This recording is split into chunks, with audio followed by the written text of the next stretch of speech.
Alors, hello les devs et bienvenue encore dans cette nouvelle partie, dans ce nouveau tutoriel de Laravel 10 dans lequel nous allons encore continuer notre série de vidéos concernant l'application de gestion des tâches. Alors, dans cette partie, nous allons faire la gestion des rôles et plus précisément assigner les rôles aux différents utilisateurs, aux différents users de notre application. Alors, sans plus tarder, on va let's go au niveau du code. Alors, ok, maintenant, qu'est-ce qu'on va faire ici? On va tout d'abord démarrer notre serveur. Donc, pour démarrer le serveur, vous faites PHP artisan serveur. D'abord, je rentre dans le dossier, je refais un repo de PHP artisan serveur. Il doit démarrer le serveur et à côté, je vais ouvrir un nouvel onglet ici, là. Et là, ici, CD, ok, et là vous relancez un code npm run dev pour pouvoir charger, pouvoir lancer le serveur interne pour la compilation des assets et tout concernant notre Tailwind CSS qui est mise en place par Laravel Breeze. Et là je fais npm run dev pour la compilation des assets et le lancement déjà voilà. Et ici il a démarré notre serveur. Alors là je vais disons je vais copier ça et je me rends au niveau de mon voilà, et là je lance.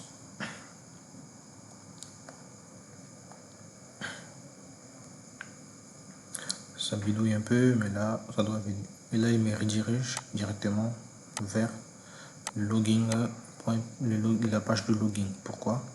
Parce que je vous rappelez, on avait dit ici, si je rends au niveau de mes routes, au niveau du web.php, on avait ici là, la page par défaut. En fait, le point d'entrée c'est notre page home ici, mais n'oubliez pas qu'on a mis un middleware haute ici qui permet de filtrer les entrées. Donc le middleware il permet d'être, c'est une barrière entre le contrôleur, donc c'est-à-dire qu'avant d'arriver au contrôleur on aurait un middleware.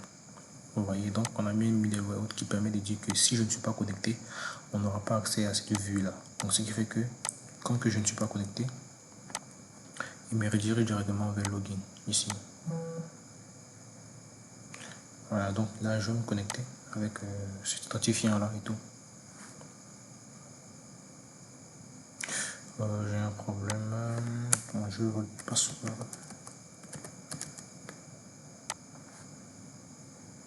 Alors c'était quoi encore au niveau de la base de données? Je vais vérifier.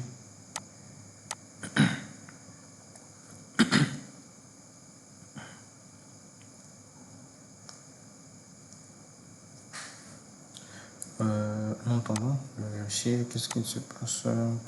Ah ok, je prends une .com ici. Je mets un .com et là je mets, désolé encore, .com. Je mets password pour me connecter. J'ai un problème, bon, c'est pas grave. Hein. Et je vais au niveau de AppTask ici pour voir au niveau de user.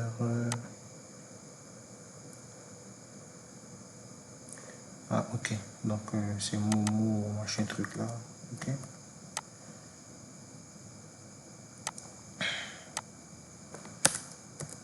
Ok, et là je mets password. On vérifie, ok. Voilà, là j'ai accès à mon dashboard. Voilà, maintenant le problème ici c'est que normalement quand l'utilisateur, le problème ici, vous voyez que ici on a tout le temps besoin de venir, par exemple de me déconnecter. Si je me déconnecte là, on aura besoin à chaque fois par exemple je dirais d'inscrire de nouveaux utilisateurs. Donc on va essayer de nous créer une petite usine qui va nous permettre d'avoir des utilisateurs fictifs pour notre application. Donc, on va se créer des seeders ici. On va se créer des seeders. Après avoir créé les utilisateurs, on va maintenant assigner les différents rôles. Donc, on va le faire en deux étapes. D'accord. D'abord, on va se rendre au niveau de Laravel. Ici, on va taper au niveau de la barre de recherche seeder, seeding ici. Et là, je vais faire une petite traduction en français.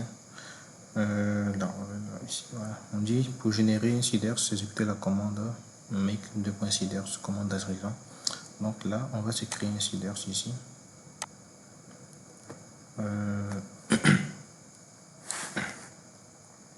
Ou bien je vais me rendre au niveau de... Ou bien pour le coup, au lieu d'abord de créer des seeders, on va se créer un seeder pour les rôles, pour les différents rôles de notre application. Désolé. On va se créer un seeder pour les différents rôles de notre application. Donc là, voilà, je fais un CD, task, je mets la commande et je vais faire un rôle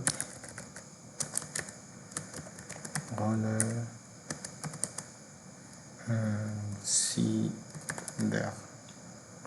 Je vais respecter le nommage, ok. Et là, je lance la commande. Et là, il m'a créé au niveau de ma database, au niveau des seeders, il m'a créé un rôle seeder. Voilà, ici. Voilà. Et là, nous allons créer nos différents rôles, au fait. Donc, on aura un premier rôle que je vais appeler la table rôle. On va faire un create.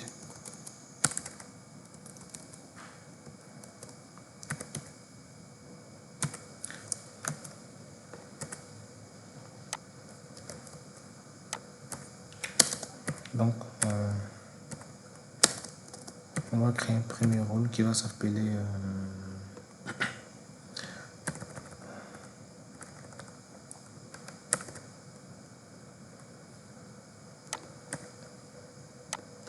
on aura un rôle qui va s'appeler admin, pourquoi pas. Donc, on va mettre name qui va être égal à admin, ouais, rôle admin. On va créer un deuxième rôle qui va s'appeler le rôle pour celui qui est habilité à créer les tâches. Bien vrai que l'administrateur a le droit de créer les tâches, mais on va créer un deuxième rôle. Je vais l'appeler on peut l'appeler comment je sais pas moi, Cruit. C'est bidon comme nom, mais en tout cas réfléchissez au nom que vous voulez donner à ce personnage là. Après on aura un deuxième et lui ce sera l'utilisateur.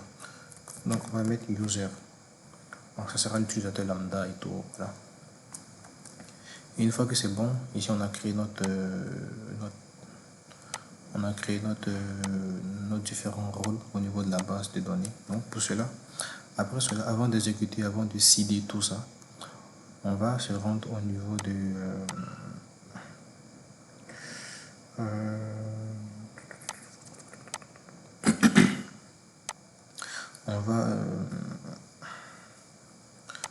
on va se créer aussi un seeder pour notre user, pour notre utilisateur, pour créer des utilisateurs fictifs. Donc on va lancer cette commande là parce qu'il faut d'abord créer les utilisateurs, il faut d'abord créer les rôles, puis maintenant les assigner aux différents utilisateurs. J'espère que je me fais bien comprendre. Voilà, donc on va créer ici différents utilisateurs. Vu que les rôles ont déjà été créés, donc quand on va seeder ça, il va d'abord créer les rôles. Puis maintenant, nous, dans notre user seeders, on va maintenant ici créer différents utilisateurs. Et ces différents utilisateurs, on va les assigner différents rôles qui auront déjà été créés avec notre site qui est ici. Voilà, on va assigner ça. Ok, donc on va créer un premier qui va s'appeler, je sais pas moi, on aura un admin, on aura admin, donc on va faire un user modèle, on va faire un create,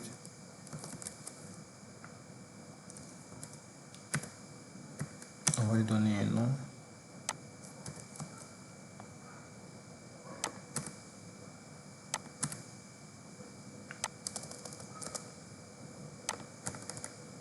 ok, donc on va mettre name qui va être égal à admin, on va mettre un email qui va être égal à admin@admin.com et on va lui donner un password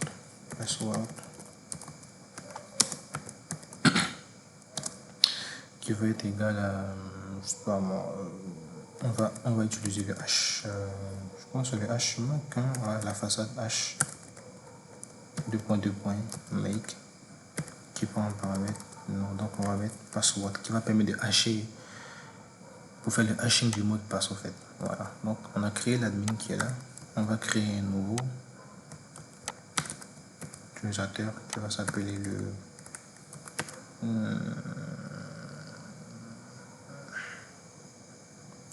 human create, je sais pas, create, c'est le create, je sais même pas. Bon, lui, le create, je vais l'appeler create. Il va s'appeler ici create. Et lui aussi,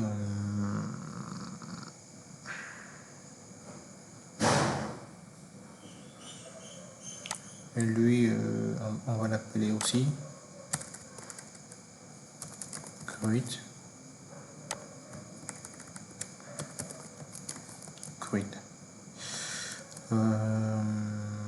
Ça sera les mêmes passwords également avec celui-là.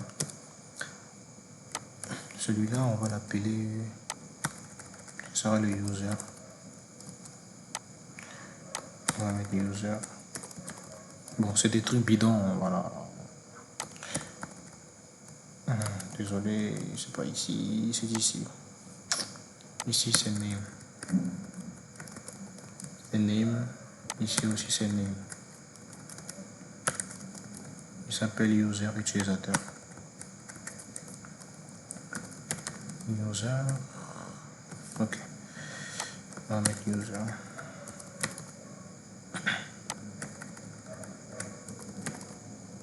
Voilà. Donc, nous avons créé un admin. Nous avons créé un deuxième personnage qui crée les tâches, qui a la possibilité de créer les tâches, et un utilisateur lambda, donc un membre de l'équipe qui peut être développeur et tout ça, mais qui n'est pas habilité à créer les tâches, mais qui est habilité à recevoir des tâches qu'il doit effectuer par rapport au chef, par rapport à ce que le chef de projet aura donné et tout ça. Donc, quand c'est fini, on va maintenant assigner les différents rôles. Voilà. Donc, on prend notre utilisateur qui est là, notre admin, et on fait appel maintenant à la relation qu'on a appelée, si vous vous souvenez, la relation rôle, qui est dans, si je vais au niveau de mon app, HTTP, contrôleur, non, c'est pas ici, non, dans mon modèle plutôt, et dans mon user, voilà. On prend le nom de cette relation-là, qui va nous permettre d'attacher différents rôles aux différents utilisateurs, voilà, et on fait appel à la méthode attach, qui permet d'attacher plusieurs éléments aux plusieurs rôles à une utilisateur donnée. Et il prend un paramètre, un tableau, donc on va lui donner le rôle, si on regarde l'ordre dans lequel ici les utilisateurs sont créés, si on regarde ici, je vais mettre ça là, tout d'abord on aura le rôle 1, le rôle 2 et le rôle 3, voilà. Donc l'admin aura le rôle 1 et le rôle 2. On aura le create qui aura lui attach, qui aura lui le rôle 2. Et le user,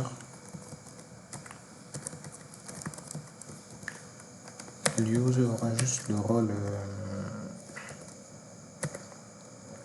le rôle 3.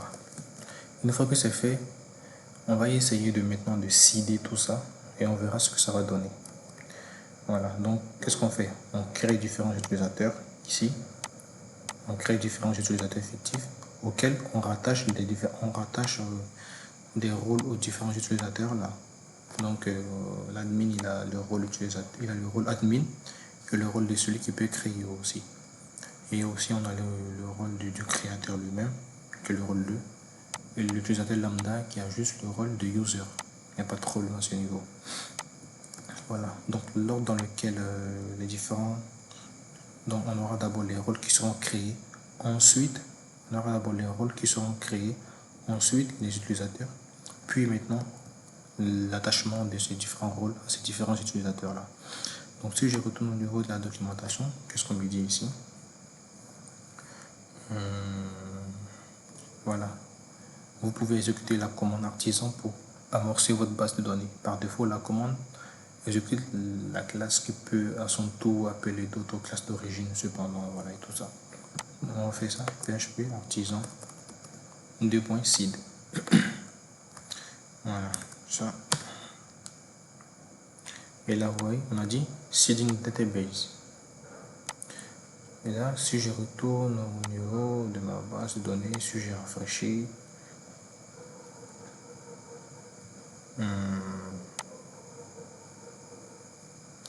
quoi le problème là? Il n'a pas cédé ça ou quoi? Rôle, creator, c'est bon. Alors là, il n'a pas cédé, je sais pas pourquoi. On va essayer une technique, je sais pas. On va faire un PHP artisan db 2.seed. On va ajouter l'extension de --classe pour vraiment se focaliser sur la classe en question. On va d'abord céder le rôle seeder.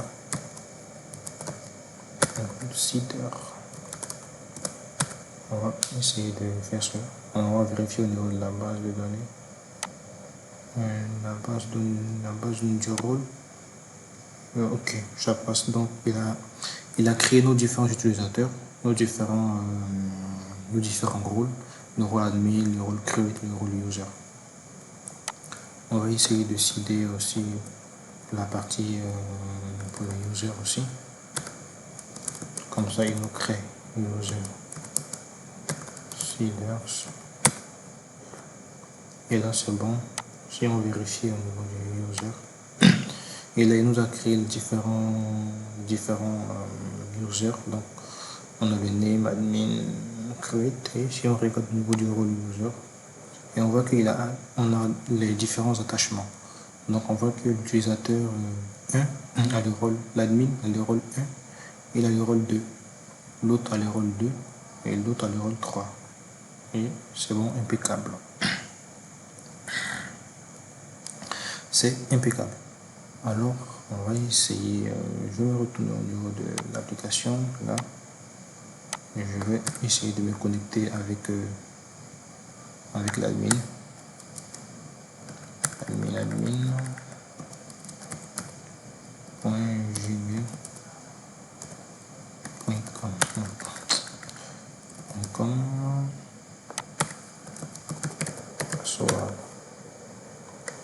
Et là, je me connecte en tant qu'admin. Voilà, donc pas de problème. Donc tout fonctionne. Maintenant, le délire, c'est quoi? C'est que, au fait, normalement, quand un utilisateur, par exemple, si je vous montre en démo, je viens sur la page register. Et quand un utilisateur veut s'inscrire, par exemple, sur la plateforme, par défaut, on doit lui octroyer normalement le rôle d'utilisateur lambda, parce que c'est seulement l'administrateur qui est habilité à octroyer des rôles à différents utilisateurs. Donc par défaut, l'utilisateur doit être un utilisateur. Bon, beaucoup de redondance, mais celui qui s'inscrit pour la première fois doit avoir le rôle utilisateur. Donc on va gérer ce cas-là. Parce que pour le moment, si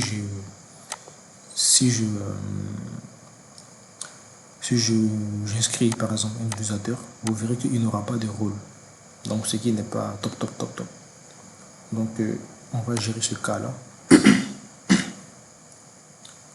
Je vais me rendre au niveau de HTTP. Et dans HTTP, je vais me rendre dans contrôleur et dans autre.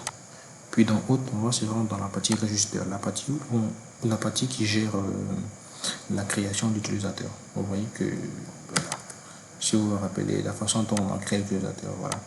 Donc, on va créer l'utilisateur, il donne le nom par rapport à la request qui est là. On a une request qui est préparée juste pour ça et tout ça. Dans la request, c'est là pour valider les données et tout ça. Et là, qu'est-ce que nous on va faire? On va d'abord sélectionner le rôle qu'on veut octroyer à l'utilisateur. Donc on va créer une variable qui va s'appeler le rôle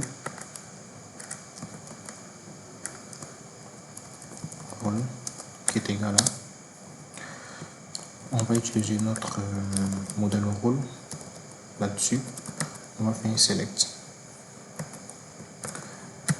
Et on va sélectionner quoi? L'ID. Non, on va faire un select. On va sélectionner quoi? L'ID en question. Et sur l'ID, on fait une petite condition where name est égal à, je crois que c'est user. Ok. Donc là, on sélectionne l'ID du rôle en question. Donc qu'est-ce qu'on fait? On fait un rôle, 2 points.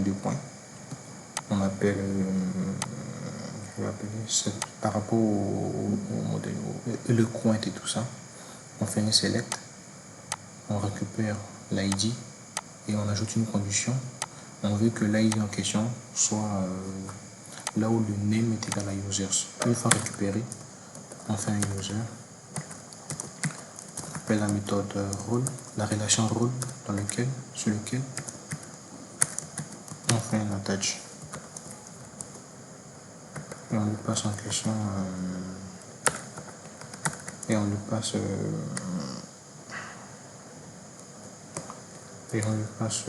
rôle en question. Voilà. Voilà, donc qu'est-ce qui va se passer quand l'utilisateur va se créer ici? Quand l'utilisateur va s'inscrire, il va inscrire l'utilisateur, il va retourner une nouvelle instance de l'utilisateur ici qui est là. Il va retourner l'utilisateur sur lequel on récupère, ici d'abord on récupère le rôle, l'ID du rôle, et on fait l'attachement et on attache ce rôle à l'utilisateur. Une fois que c'est fait, c'est bon. On va essayer, ça. Donc je vais mettre mon mot ici. Je vais mettre password et ici password. Ok. On va enregistrer ça.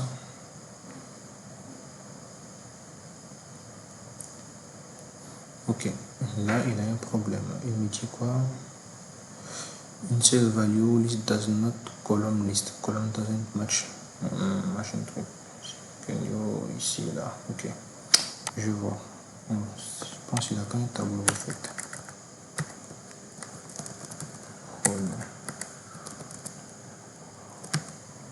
Non, c'est pas le cas. Ici, j'ai pas exécuté la requête. Donc, je récupère le premier utilisateur. Donc, je fais un first. Voilà. Il me semble que c'est là le problème. Je vais réactualiser. Il me dit the mail is already taken. Ah, ok. Bon. Je soumets. Voilà, vous voyez que là, ça passe correctement. Et que normalement, si je me rends au niveau de mes users, je dois avoir mon mot qui est là, qui est l'utilisateur 5. Si je me rends au niveau des rôles user, on va voir ici le numéro 5, il a le rôle ID 3. Donc, tout se passe correctement. Donc, cet aparté étant terminé, on a créé nos différents seeders, c'est tout et tout. Maintenant, qu'est-ce qu'on va faire? On va maintenant assigner les différents rôles de façon à ce que l'administrateur puisse le faire en question. C'est-à-dire que là, normalement, si je me rends au niveau des gestions des utilisateurs, j'ai un tableau, vous voyez là. J'ai un peu modifié le tableau là avec, voilà, c'est pas grand chose, mais là, vous voyez que nous avons un tableau assez cool. Nous avons l'admin, le create, le user et les différents utilisateurs que nous avons créés au départ. Leur email, attends, il y a un problème là. Si je me rends au niveau de mes ressources,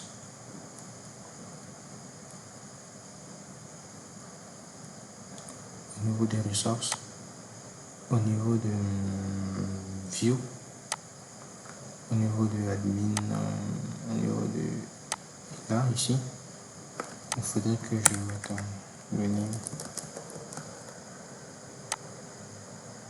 Le name, il faudrait que je mette le mail.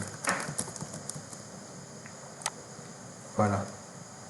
Nous avons les mails. Maintenant, au niveau des rôles, on peut charger les rôles.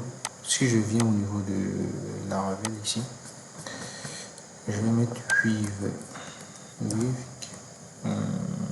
sais pas si va comprendre, mais je vais mettre relationship, relation eloquence. Si je descends un peu tout en bas,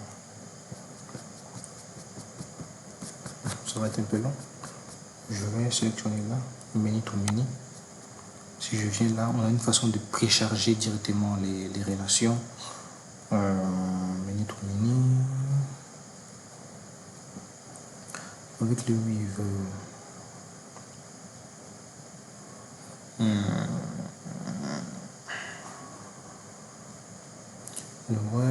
Ok, le with qui est là. Le with, quand on a le with count, qui permet de compter au fait le nombre d'éléments par rapport à une relation. On a l'autre count.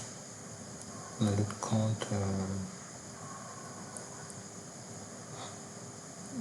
Tout ça encore.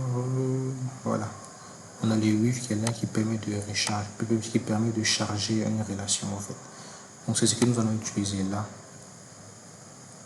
Si je viens à ce niveau,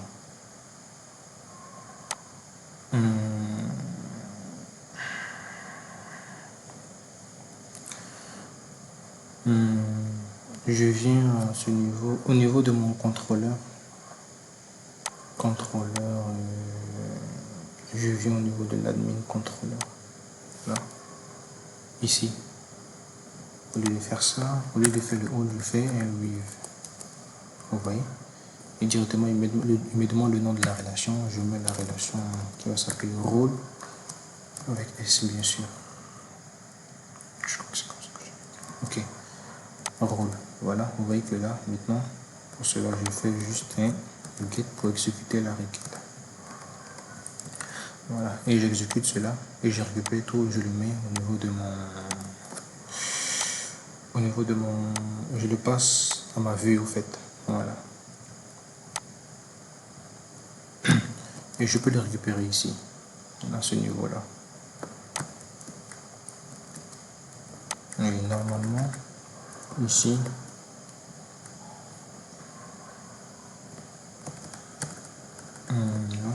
par exemple, si je fais un dd, arrobas dd de items,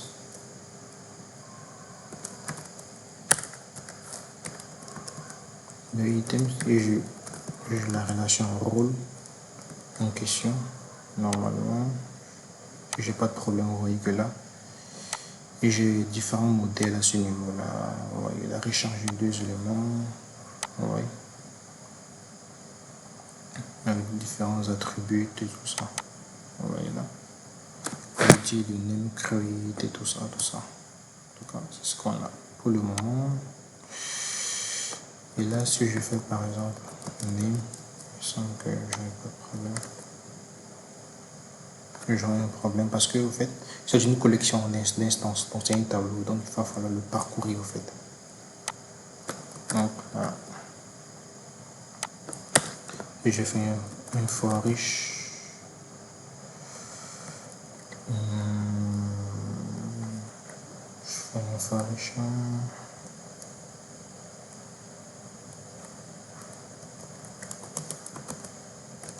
Je fais un for riche.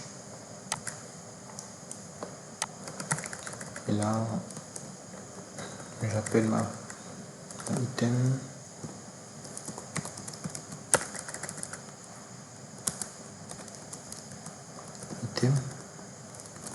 Je veux le rôle.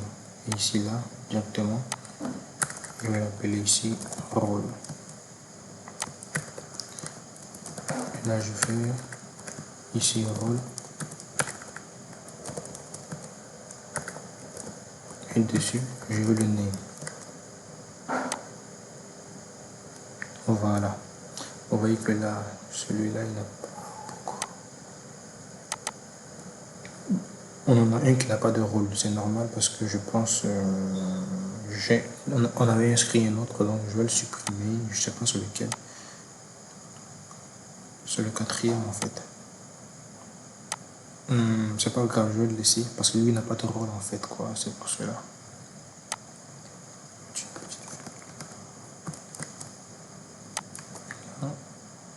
Voilà, bon, j'ai une petite virgule, bon, peut-être une petite condition, c'est pas grave. C'est pas grave. Voilà. Et là, nous avons nos différents rôles. Maintenant, on va laisser la possibilité à l'utilisateur d'éditer. Pouvoir éditer, mais éditer juste le rôle, mais pas les informations de l'utilisateur.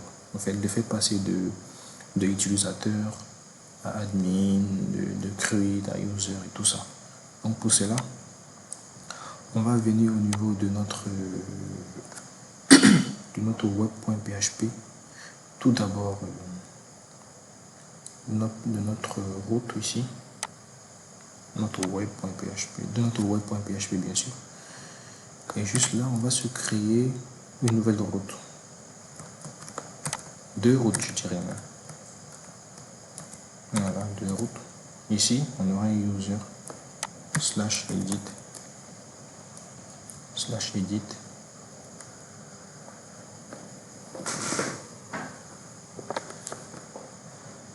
/edit et on va lui passer en question un user ici. Un user en fait là. Et ici on aura la méthode edit. Le nom, le name, ce sera edit. Ici aussi on aura le même délire là, celui-là. Ici je mets users par rapport au modèle en fait. Ça s'appelle le modèle binding. Si je viens au niveau de Laravel, je remonte tout en haut. Je remonte tout en haut. Et là, si je fais un modèle, le modèle binding,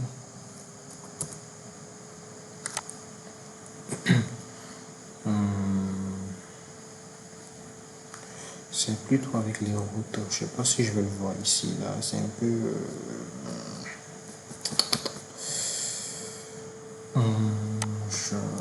Je vais le voir.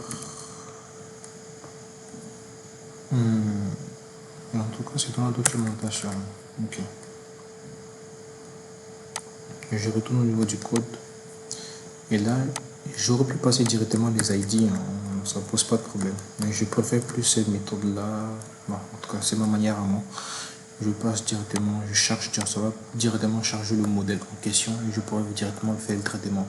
Au lieu de passer par récupérer le modèle, faire un find par rapport à l'ID ou bien un find or fail et tout ça. Donc je préfère directement passer par le modèle en question.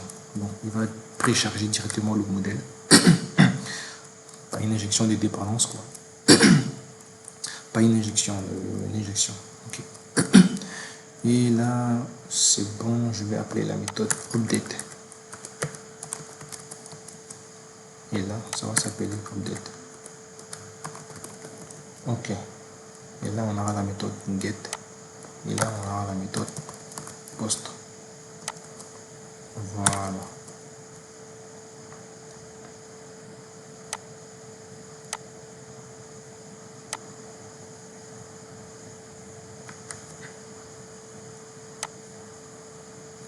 Et là, on aura la méthode post. Et une fois que cela est fait, donc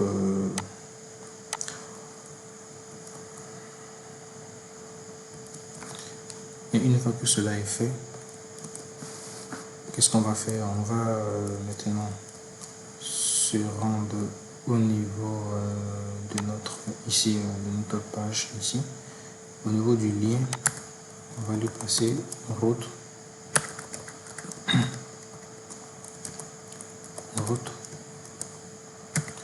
On va lui passer en question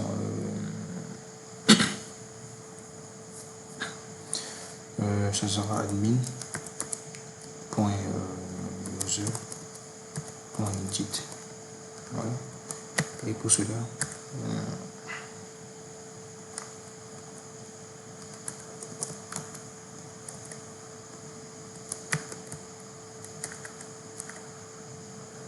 route, il me semble que ça.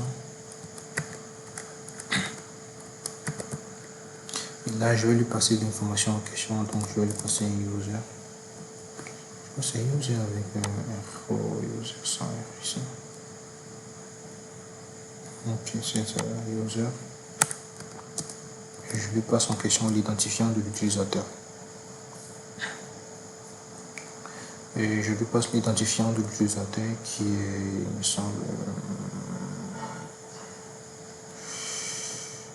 qui est celui-là. Je vais le passer ici. Non, qui est celui-là plutôt. Item-ID. Voilà. Et normalement, là, je ne dois pas avoir de problème. Vous voyez que si je scroll, vous vérifiez juste là.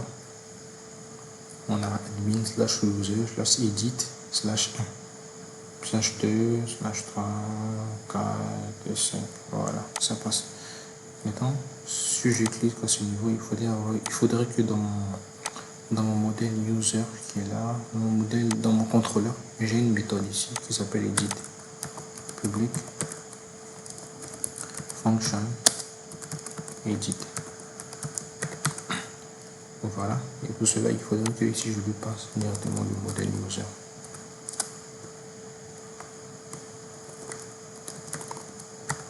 On aura un user, non, pour le moment.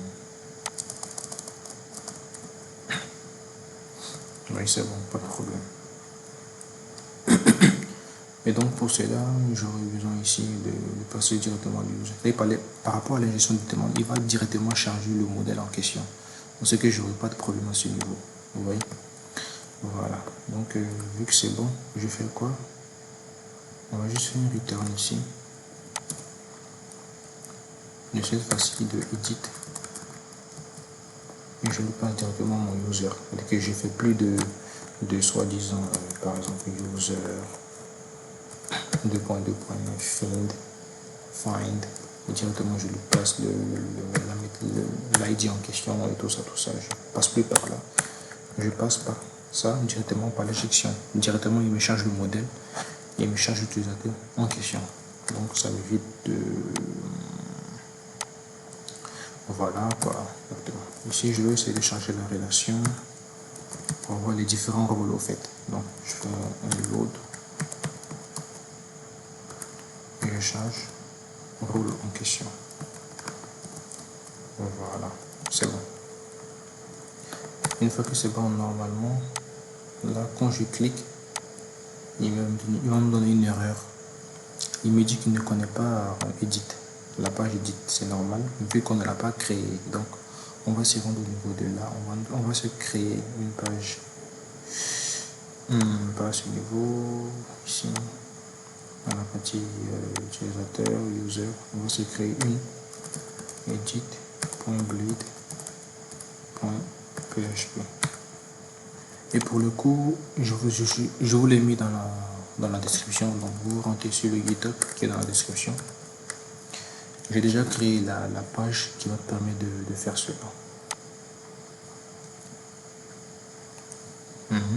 La page, ok, task app ici. Si je me rends au niveau de resources là, au niveau de view, au niveau de task, je crois, au niveau des admins plutôt, au niveau de user, on a une page edit.blade.php et vous copiez juste ça, okay. Vous copiez celui-là et vous le mettez et vous le collez là, ok. Une fois que c'est bon, là si on retourne au niveau du code, si je réactualise, vous voyez qu'on a un petit formulaire qui est là. J'ai un problème avec mon bouton, il me semble. Le bouton submit là, j'ai un problème avec.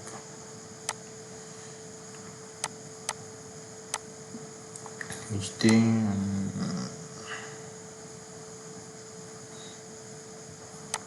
Je vais enlever.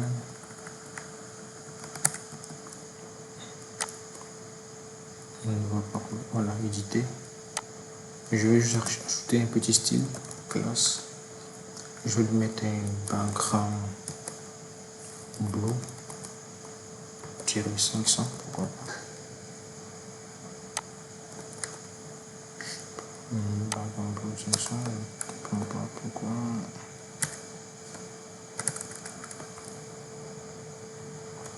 Background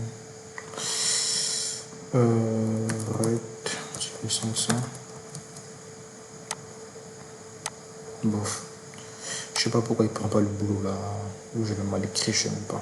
En tout cas, je lui mets un petit padding, le 2, de PY, le 2. Pourquoi c'est que ça donne, ça va, hein. Et je mets le texte tiré white. Et je mets un rounded SM pour voir ce que ça donne comme rendu. Je mets un rounded MD medium. Bon, ça va, hein. Ok, sur les acteurs et tout et tout. Voilà, maintenant on va s'arrêter là. Dans la prochaine vidéo on va continuer à mettre la logique qui va permettre d'éditer tout ça et tout ça. Donc je vous dis à bientôt et ciao pour la prochaine vidéo.